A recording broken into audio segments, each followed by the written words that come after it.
And isn't it so easy to be emotionally hijacked in these high conflict divorces? Isn't it so easy to feel like you have to defend yourself and you're so activated? Well, time's your ally here. Time's really your friend. So give yourself that 24 hours. And I know it's going to be a challenge. It's going to be a difference. You're making a new habit. So how do you build this habit? Like with all habits, you start small. Welcome back to Getting Divorced Without Losing Your Mind. I'm Corey Shapiro. Today we got a game-changing technique.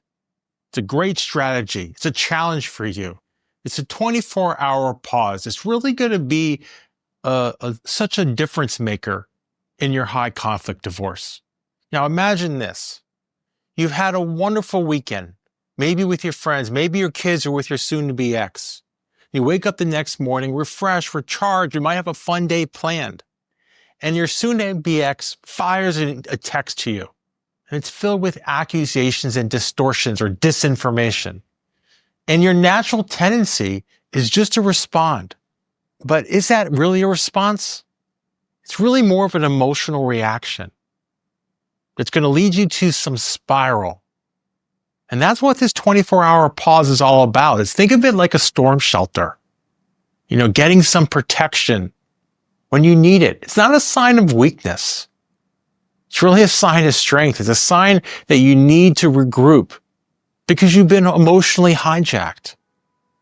And isn't it so easy to be emotionally hijacked in these high conflict divorces? Isn't it so easy to feel like you have to defend yourself and you're so activated? Well, time's your ally here. Time's really your friend.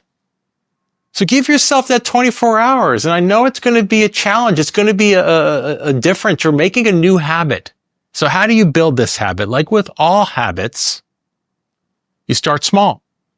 So the new year, doing this podcast in January, so maybe this is a good time to think of a new habit. The 24-hour pause is my new habit. Maybe you can do only 30 minutes.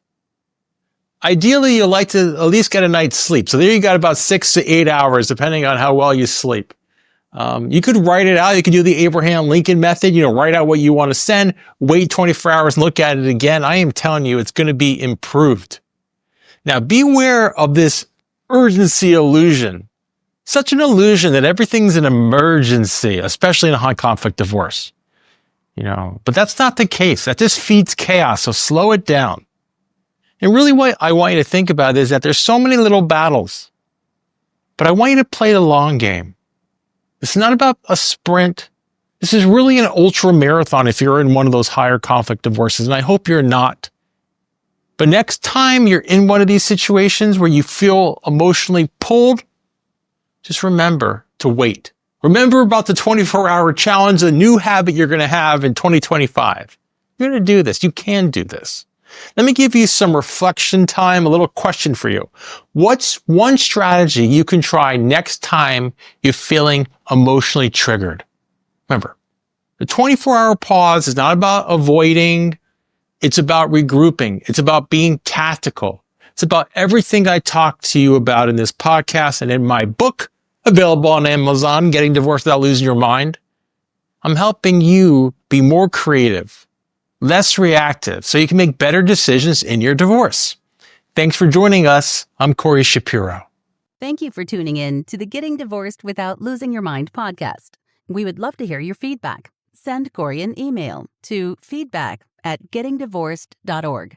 And if you've read his book, please consider leaving an Amazon review. This podcast offers general information only. It cannot replace legal advice. If you need tailored advice, contact an attorney licensed to practice in your area.